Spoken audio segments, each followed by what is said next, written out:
All right, what is up, gang?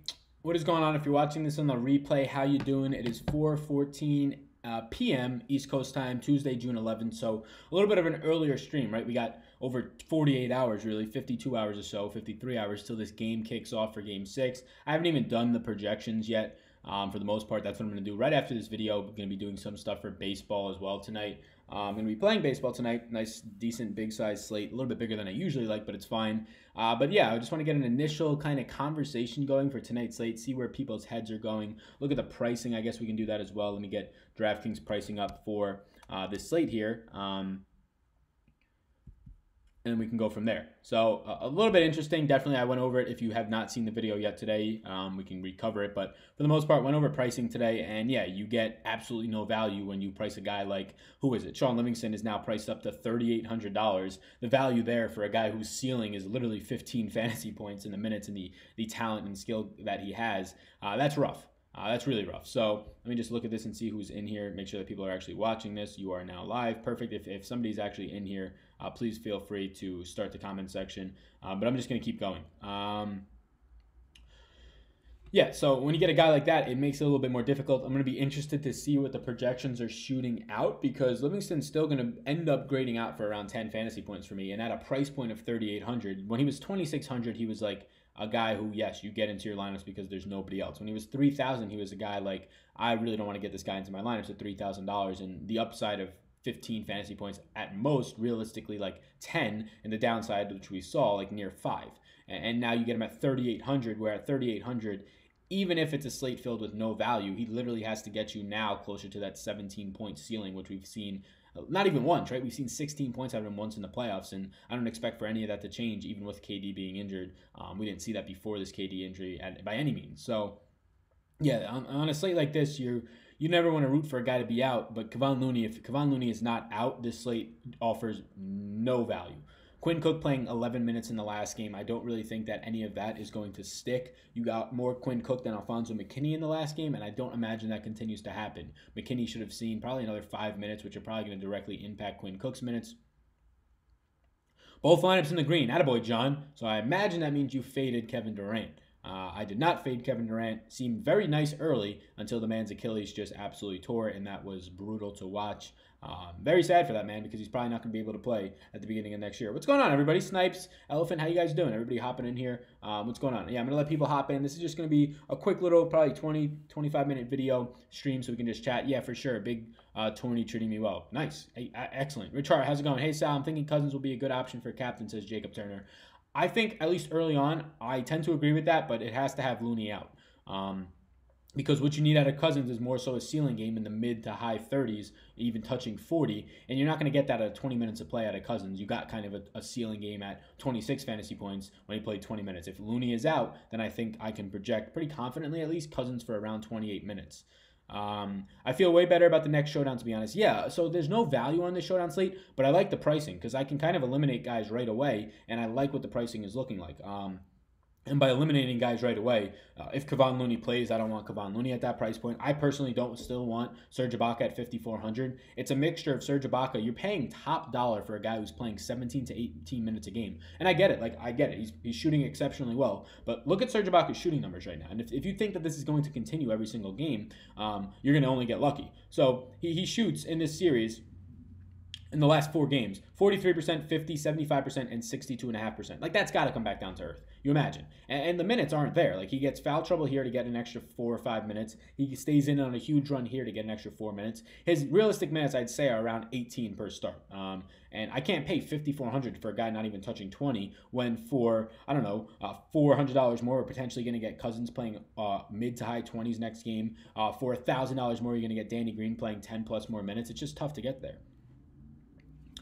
We would have killed it with Durant at captain had he not got hurt. Definitely was not the process mistake. He just got hurt. Yeah, a lot of people were on my case in the comments, and usually I'm just like, I'm not going to answer. I'll try and answer as nicely as possible. But it was just annoying when somebody gets on your case for getting the slate wrong or just being an idiot or just things like that because 2 players got injured. Like, let's not get it twisted here. I was not on DeMarcus Cousins yesterday, and if Looney doesn't get injured, you're going to get DeMarcus Cousins playing 14 minutes yesterday. He's not playing 20. He saw an extra 8 minutes and a lot of time in the fourth quarter, even though he was playing well because Looney got hurt, right?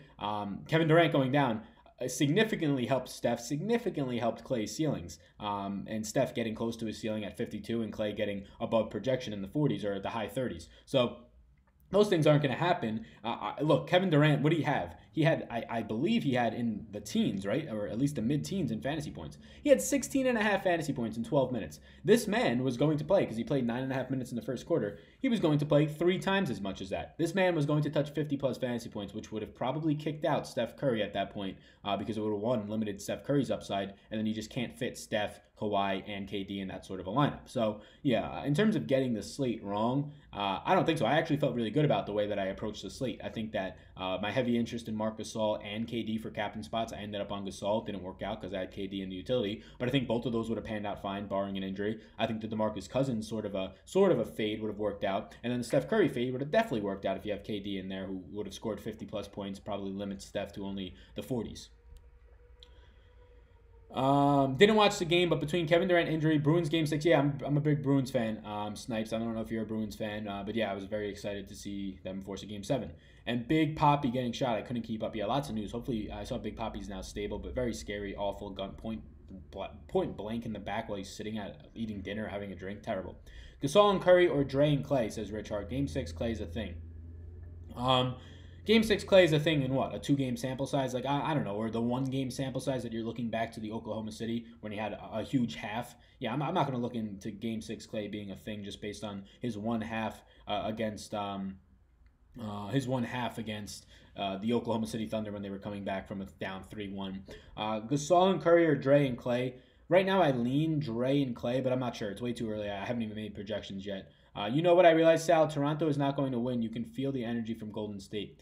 I think the energy really got sucked out of that team when Kevin Durant went down. Obviously, Toronto made a huge comeback last night, almost won it. I mean, they had the shot at the end to win it. I believe Draymond actually got a tip of Lowry's potential game-winning shot, but I don't think a ton of energy is going back that way, especially when you just saw what happened to Durant.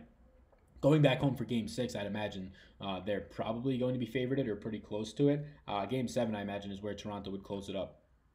Rich, true story. The Warriors are going to win with this for KD. The crowd disrespect lit the souls of the Warriors. Yeah, I saw a lot of crowd disrespect. I saw something about a bar just going berserk in Toronto. Really disgusting. I guess if you could put yourself in those fans' spots, have never won a championship, and Durant is literally probably the roadblock between you winning that championship or not. You get excited, but there's no place for that in terms of just cheering for a guy going down with an injury like that. It was pretty apparent that it was sort of an Achilles injury by the way he was holding his ankle, his Achilles. And that's just an injury that's literally a year recovering time, and you might not ever be the same on that same foot again. So, yeah, not great. My lineup was cooking. Was Clay with KD, and yeah, it would have absolutely destroyed. Durant had 17 fantasy points in 12 minutes, and he was going berserk. And really not doing too much. He was floating around the three-point line, pulling up, making every single shot, at least 3 of 3, right? Danny Green or Iguodala, says Jacob Turner. I like them both. I probably prefer Iguodala if you had to choose one, but I think they're the 2 best value plays right now if we do think Kevon Looney plays. If we think Kevon Looney's out, then I think you're going to get around 15 to 18 minutes out of Andrew Bogut. But right now, early on, I haven't done projections, so I can't really speak on this too much. But I think Iguodala, I prefer there. He's going to be seeing now around 30 and probably closer to a 34, 35-minute mark with no Durant all game. But I do like both of Danny Green and Iggy. They're the best value on this slate right now. 2018 Rockets Game 6 Clay, check it out. Sure. That might have been a thing as well when they were down once again. So, I don't know. I'm not going to chalk it up to just being Game 6 Clay. I think he's just a good player that hits some threes. He's definitely clutch. We could say that Clay's clutch in general and a good playoff player in big situations, which this is. But just focusing on Game 6, like what changed between Game 5 when he played really well or Game 2 or whatever it was where he played really well? If he plays that well again, he'll have the same exact performance for the most part. Lowry is the best captain pick at 8,000 for Game 6. Yeah, I haven't looked at projections yet. I probably am right now leaning Siakam at 8,800 again. That price point is way too cheap. Lowry at the point guard position, if he's going to play over 40 minutes, he's always going to have that 40-plus point fantasy point upside. So, yeah, he's probably going to be in that mix as well. In terms of cheaper option captains, there's really not much that stands out for me. DeMarcus Cousins would be the guy if there is no Kevon Looney. DeMarcus Cousins captain, eligible spot. It's a real thing. 28 minutes out of DeMarcus Cousins is no joke. A guy that averaged 1.4 fantasy points per minute in the regular season. Look, It's crazy how much recency bias flips. DeMarcus Cousins played exception. He played well. He played really well in 20 minutes of play yesterday. And now everybody thinks DeMarcus Cousins is a good basketball player again. People were literally telling me DeMarcus Cousins sucks because he had 2 bad games in a row against the toughest matchup in the entire league for him. There is not a tougher matchup for DeMarcus Cousins, maybe Al Horford, but just in terms of an entire team, than this Raptors team. So having 2 bad games in a row, coming off of a very bad injury, for the amount of hate this guy was getting, oh my God, like relax. This is still one of the best players in the league at his position. Looney playing with no minute restrictions would change my lineup completely. Yeah, it should. Looney is a huge piece here. He becomes somewhat viable at 5,000. I probably don't get there. But the biggest thing that Looney playing does is he wipes out Andrew Bogut value, which really is the only cheap end value. There's nothing below $4,000 right now in terms of value that I want. If we're going to say that Looney's playing, you get Iguodala at 48, which is too cheap, and you get Danny Green at 44, which is too cheap. Sean Livingston's overpriced at 38. If Looney's playing, Bogut is wiped off the board at 32. Either way, 3,200 for Bogut is really expensive. Even if he plays 15 minutes, there's a real 10-point upside there for him. And then Quinn Cook at 26, a guy who just saw 11 minutes. A lot of people might jump on that. He's probably more so locked into around 7 or 8. I think you're going to get more McKinney minutes if we do start this game off with no KD minutes, right? If you have 12 more minutes to give around, I imagine more of those minutes are going to float to McKinney, and it's going to leave Quinn Cook off the court a little bit more. But even if you told me Quinn Cook was going to play 12 minutes, I realistically think he scores 7 to 8 fantasy points, and I don't want him at 2,600. There's nothing in value. And at the same time, I like the slate because I think there's very slim pickings to choose from, and I think there's actually very slim captains to choose from. Realistically, I think your best captain bets are to think Kawhi goes beast mode again and goes for 65 plus and put him there. And this is early look, right? And then Siakam at 8,800 is too cheap. Marc Gasol at 7,000 has continued to be too cheap. And he only took 6 shots in that last game, which was the least that he's taken in the NBA Finals, and he still got there. So it was a weird slate. Obviously, no KD getting injured. Looney getting injured midway through allowed it to let Cousins get there, but not let Cousins go too far off, right? If Cousins goes for 30 to 35 fantasy points in that game, well, that's going to knock Marc Gasol out of the captain spot. So a lot of things had to get right in that game. If KD stays in that game, Cousins is probably not the captain. If Looney stays in that game, Cousins probably doesn't end up the captain. So just because Marc Gasol was the captain, not Cousins, just because Gasol was the captain in the last game, a lot of luck happened. And people also are in the comments trying to tell me that the people, just look, comment right now or put in the chat because I want to know what other people think. I want to make sure I'm not delusional here. The people who won yesterday, I think there's 185 people who split first place. They left no money on the table. They got $3,000 each. Big whoop, right? Split a ton of ways. Those people that won, just in general, in DFS in general, all the time, you're lucky if you win.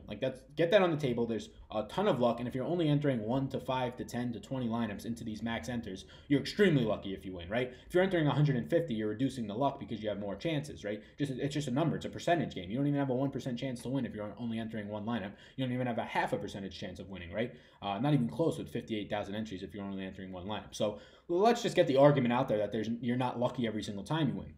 What I said and what people didn't agree with in this morning's video was that there is a ton of luck that went into last night's winners. Not only the built-in luck in DFS, right? Those people, some of them entered one lineup out of 58,000 and split it with 185. Not only was that luck, KD getting injured made Steph probably get into the winning lineup and potentially even Clay. And then Kevon Looney getting injured 100% got DeMarcus Cousins in the winning lineup. So if KD and Looney, and even if for the people that were trying to say it was so obvious KD was going to get hurt. No, it wasn't. If it was so obvious, they wouldn't have played him. There was a real risk, but not 60% chance he gets hurt. He wouldn't have gone out there yet. It might have been 30% chance he gets hurt, and that just happened to happen last night. But it wasn't the obvious or the majority thing that would happen. But just KD being injured, that wasn't even the tip. That wasn't even all the luck. Kevon Looney then getting injured allowed those people to get DeMarcus Cousins in the winning lineup when he probably wouldn't have been in there. So there's a lot of luck that went into winning last night. You could have built a very optimal lineup with probably KD, which I thought was really optimal, and it didn't work out because of injury.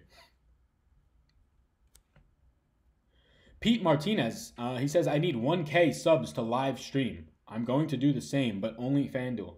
I'm sorry, Pete. I'm going to hide your message if people want to go to your channel and they like your content, but I didn't get no free passes. I don't think anybody gets free passes. You put the work in and you can get to that number. There are some people that I do endorse because they've helped me out. But yeah.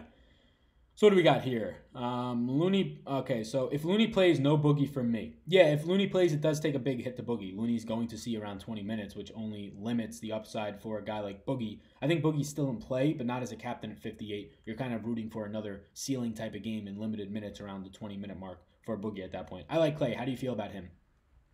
So Clay's at a weird price point for me because it's 10 for Draymond, who I have interest in, and then it drops off $1,200 to Clay, and I much prefer Siakam to Clay. Clay is going to see 20 plus shots again with no Durant, so that's really good. But I much prefer Siakam for $400 less, who I would argue gets to his ceiling more consistently. The minutes, I'm not too worried about those. He didn't play the last 9 minutes in the game. That's not going to happen. That was very odd of him not to play that time. They were on a big run during that time, so I imagine he didn't get in there for too much. And then they needed shooters at the end, which is why they brought in both Fred VanVleet and Danny Green to close out the last 2 minutes of that game. I think Clay's fine. I have to look at the projections and just more so into what was happening there. He's shooting exceptionally well, as he really always does. I do prefer Siakam for $400 less if we're talking about a captain spot. If you're talking about utility, then yeah, Clay's definitely fine. I'm once again not interested in playing Steph at 12K. I understand that it's risky. I understand that it's probably not going to work out for me more times than not. But if I'm not playing Steph, I probably end up getting to a Draymond plus a Clay, which we've seen win this thing twice now. KD got hurt, screwed me. Yeah, it screwed a ton of people. However highly owned he was, it screwed my one lineup, and that's not great. But I would rather the guy not get hurt, not only for my own lineup, but just in general. It's a terrible injury.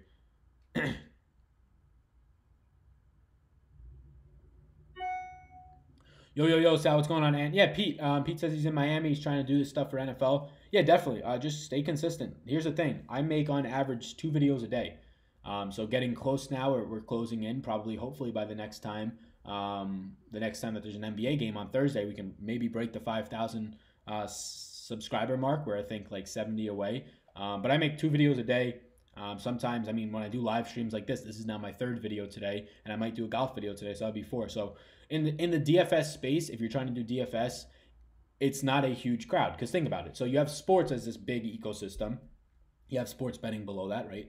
You have DFS below that, and I'm covering Draftkings, so that's even below that. So it's so niche. Not only is it sports, not only is it sports betting, not only is it daily fantasy sports, so you have fantasy sports and daily fantasy sports. You can then break that down into the specific sites. More people are going to search this video because I do Draftkings.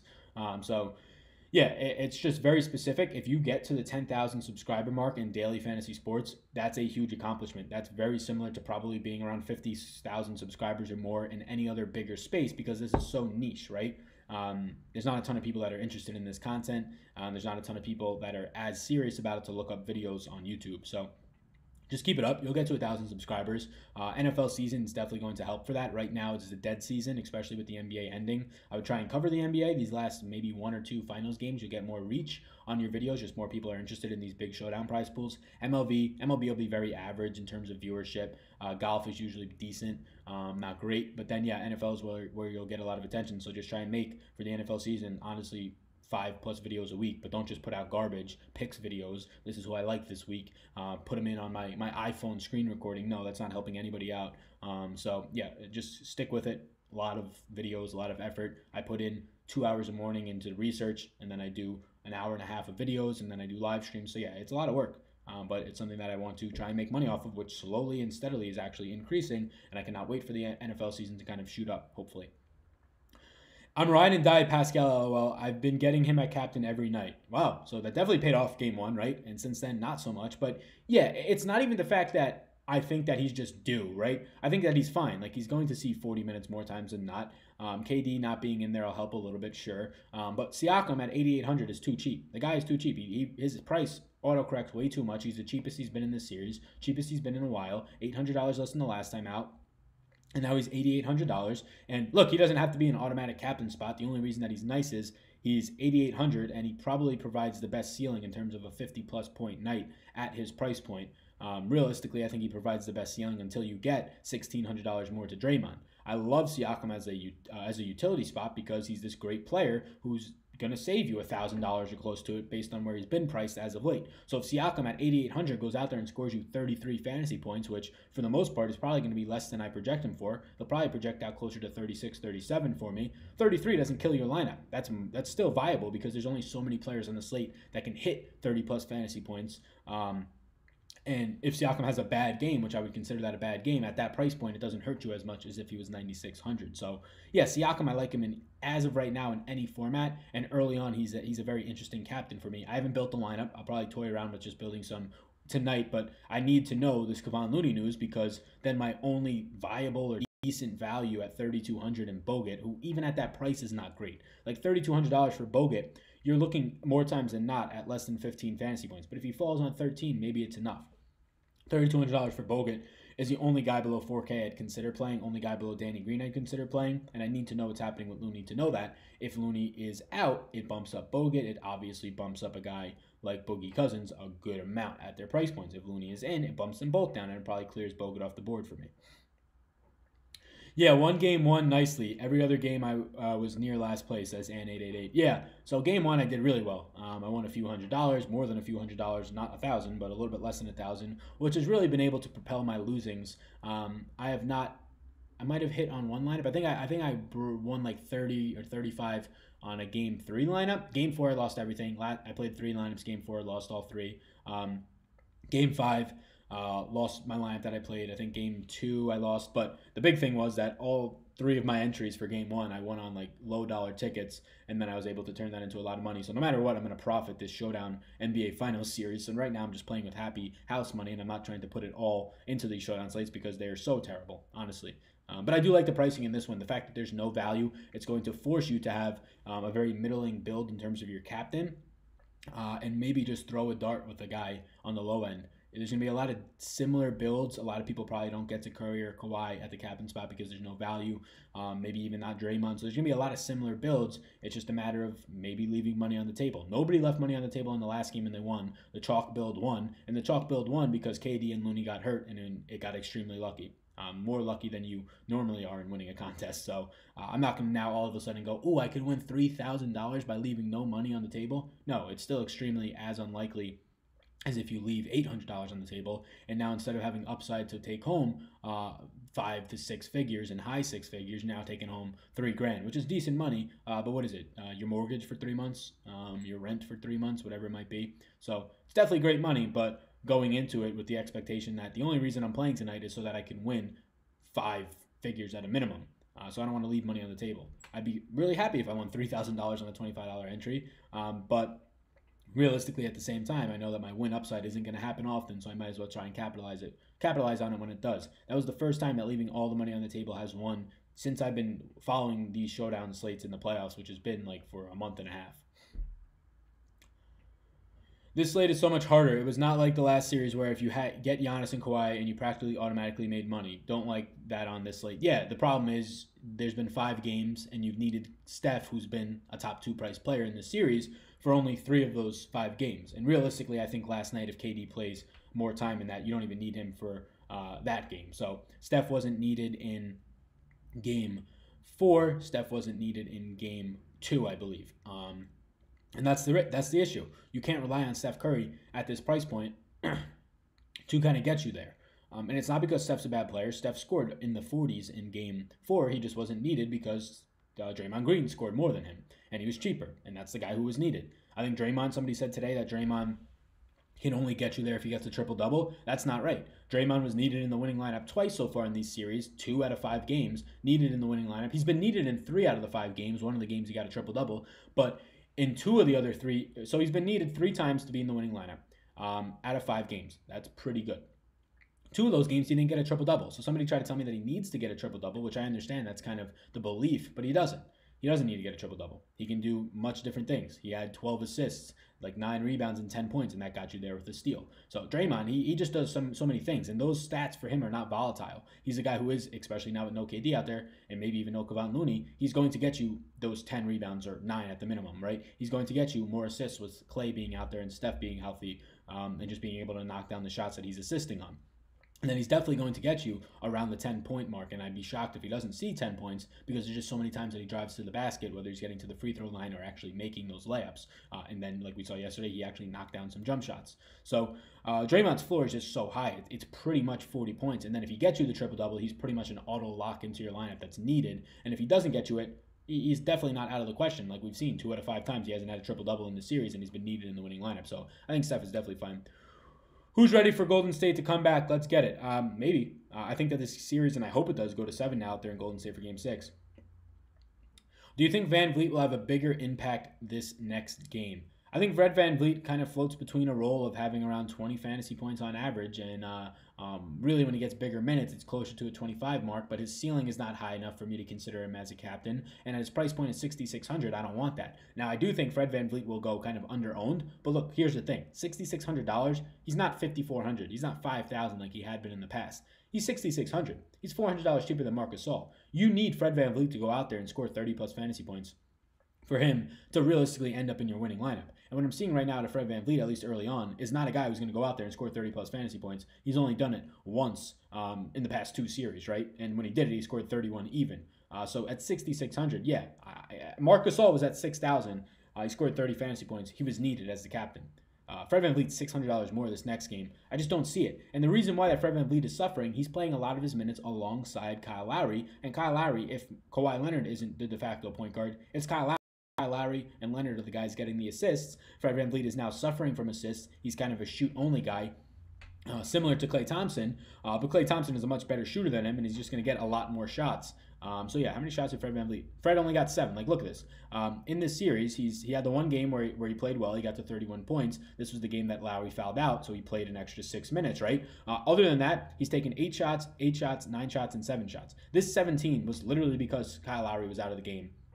Kyle Lowry only played 28 minutes in that game. Fred VanVleet got to see like 5 or 6 more.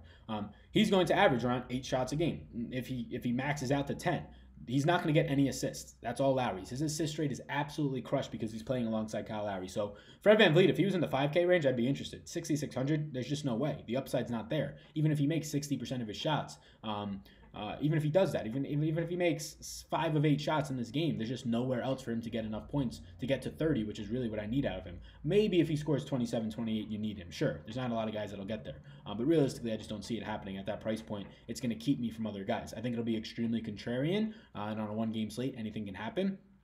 But I'm just not going to get there. I'd prefer Gasol for 400 more. I'd prefer Cousins as of right now if there's no Looney, and I definitely prefer guys like Danny Green to Fred VanVleet. Donald says, 2 hours of research and you proudly tout not watching games. Donald, I watched a 15-minute every single possession this morning. What are you talking about? I watched every single possession from the game in 15 minutes. I had it on 2x speed, and I just watched them from NBA, whatever it is, wherever you can watch all the games, all the advanced stats database. So what are you talking about? And yeah, I proudly tout not watching the games. You don't need to. You know how many pros that make 6 figures a year on this watch the games? When there's 12 games going on during the NBA regular season, how is it even possible to watch more than 2?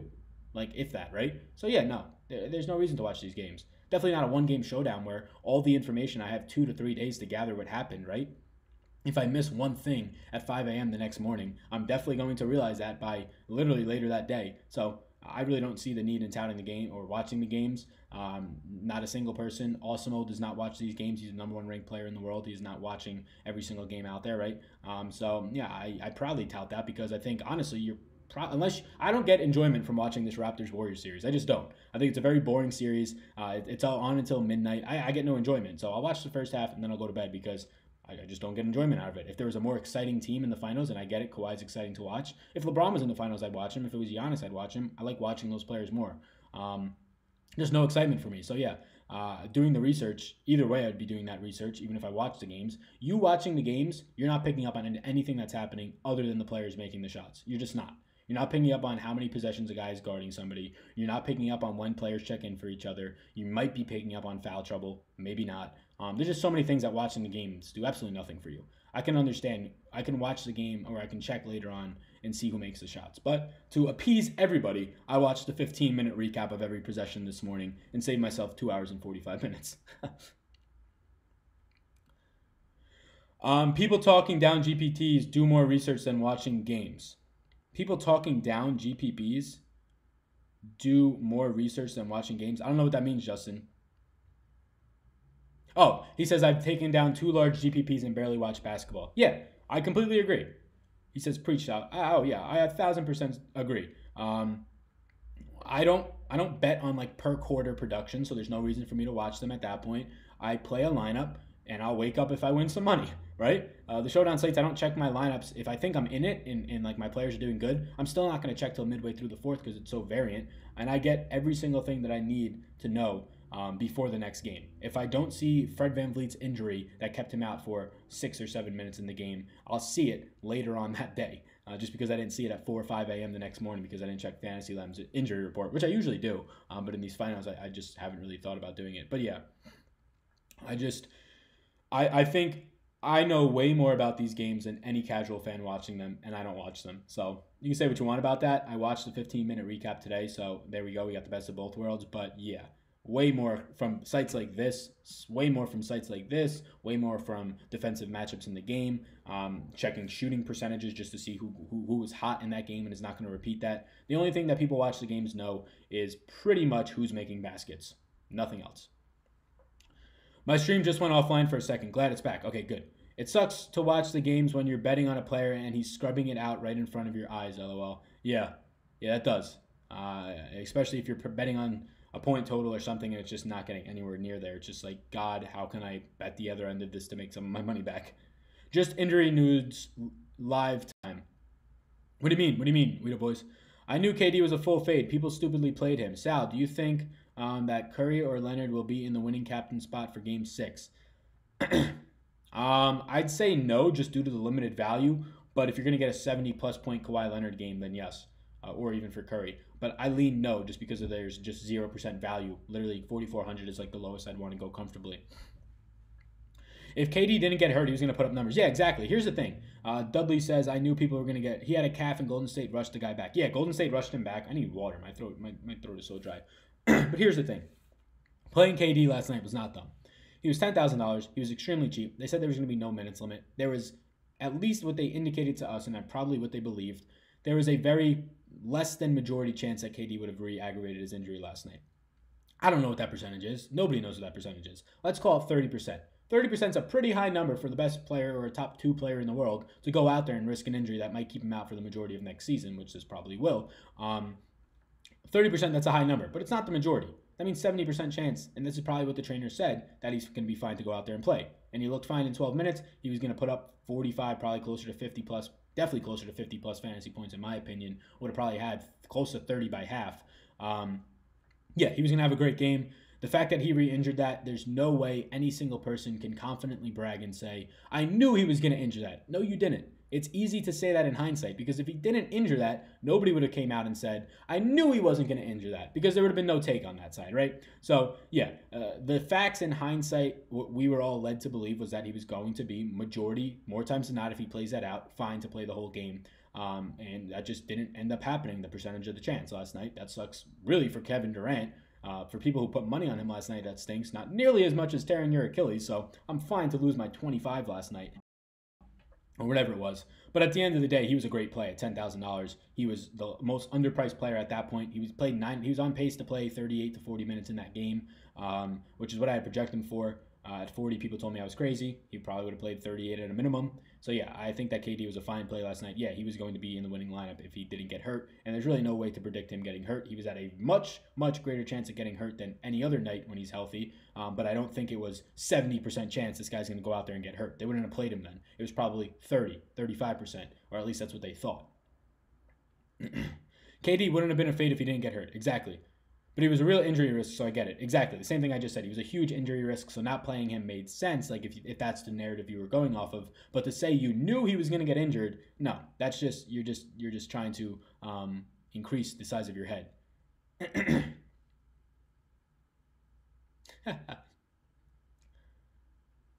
Chris says, Sal's button says, I don't watch the games. Do not push.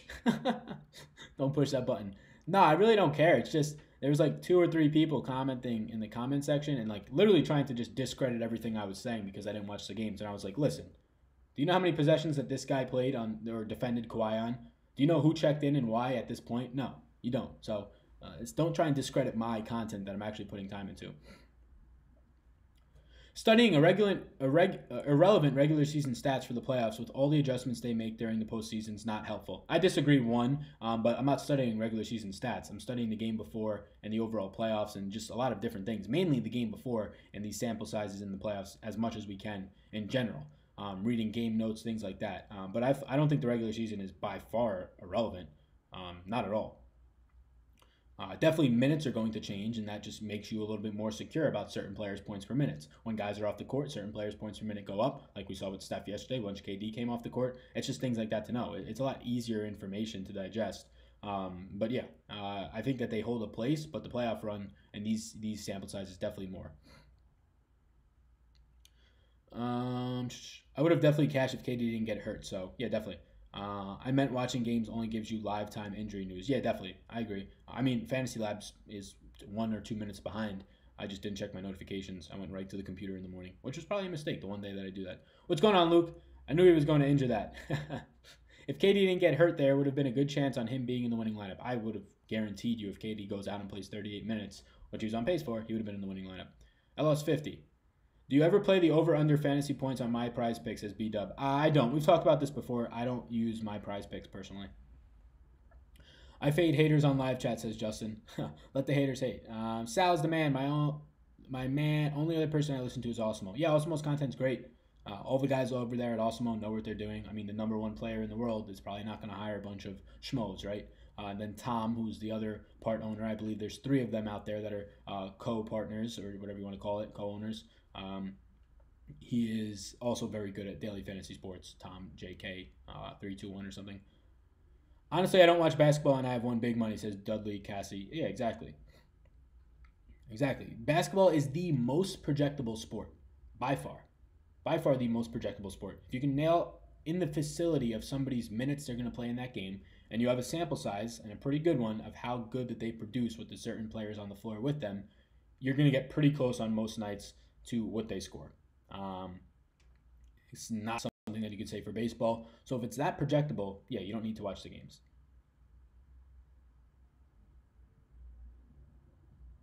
Post on Discord before you go live, maybe. I think some are missing out on this great live content. You're right. That's a good point, Chris. I should be doing that. I definitely should. I'll try and I will note that moving forward. Thank you. I appreciate that. Best captain options this game. I like Gasol, Siakam, and Thompson. Yes, I think they're all fine. I definitely like Siakam. I think Gasol's fine to go back to, although I think it's really tough for him to get there. At 7,000, it's a little bit more expensive, and it was really lucky for him to get there last game due to the injuries. Played really well, shot 4 of 6, I believe, 2 of 3 from 3. But yeah, he's still fine. It's going to be tough to get to this upper tier range of captain, even Draymond now, based on being no value. Obviously, KD's not playing, so then you're kind of in that range of Thompson, Siakam, Lowry, and Gasol as sort of your 4 most viable captains. I'd even argue DeMarcus Cousins, if Looney is out, probably becomes a very nice captain as well. Chris says, thank you. I'll let them know now. Yeah, I appreciate it. Yeah, if you're going to put this one in there. But yeah, I definitely will. That's a good point. Definitely. Thompson's too expensive, says Guido Boys. Yeah, his price did come up with no KD. If he's going to take 20-plus shots and continues to shoot lights out, 50% of shots from 3 or whatever he's been doing, then he's not too expensive. But I'd have him in the utility more so than the captain, I think. So not watching sports, you can still win, says Dudley. I agree. Not watching sports, you can definitely still win. And that's not to say I don't watch sports. I love sports. I'm doing this because I like sports. You don't play daily fantasy sports for the most part unless you have some sort of interest in sports, right? It is still an inefficient market compared to like the stock market, so you can win way more money in a shorter amount of time there and not get taxed like you do in the stock market if you're getting your short-term returns and get taxed at whatever the insanely high short-term pull. I probably end up projecting him around 34, but that's not enough for captain spot for me. If he gets to 35 fantasy points, there's a decent chance he can be the captain if nobody else goes absolutely berserk. But I have to look into it. I'll have to see what I project him at minutes at the end of this. He only played 30 in the last game. KD played 12, so I imagine McKinney sees some minutes. Looney probably, or not Looney, Iggy would have probably seen a 2 or 3 minute bump there. So yeah, I think Iggy at 4,800 is a cheap guy who is more so viable than Danny Green at captain, but somebody I probably don't get to. What's going on, Glenwood? That's what I meant. Too expensive a captain. Cousins is definitely hard to predict game to game, but that's what makes him interesting. I agree. And I think that you have a little bit more confidence if indeed Looney is out, which I think we just saw the other night. Looney was out and Cousins did absolutely nothing. So yeah, game to game, it's all about his motivation. Now they're down, back against the wall, down 3-1. He plays well, down 3-2. We'll see. Maybe he'll play well. Sal, we lost you, bro. You lost me. You sure? Is it me or is it... Did you lose me?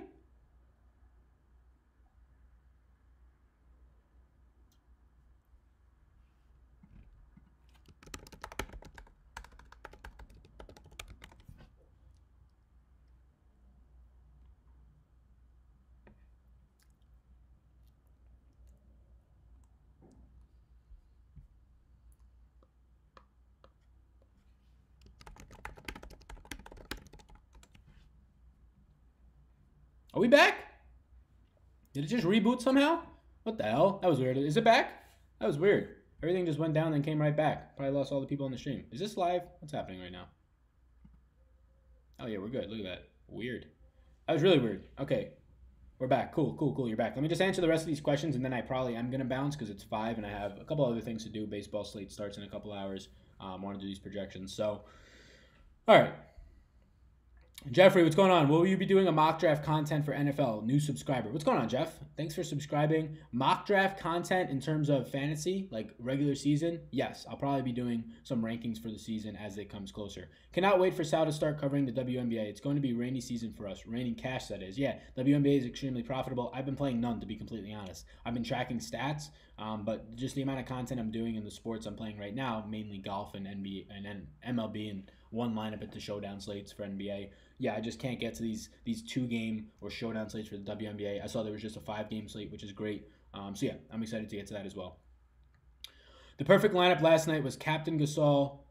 Yeah, utility was Curry, Leonard, Lowry, Ibaka, and Cousins. You're spot on, Gabriel. Definitely was. Yep. Golden State is treating Cousins like an ugly stepchild with the minutes and having scrubs ahead of him. I agree. I definitely agree. Iggy in the utility for Shizzle. Yeah, he's a great utility spot at that price point. Is Kawhi and Curry a must-have in a lineup, or what is your favorite 2 to have? Thanks. What's going on, Trevor? Thanks for the question.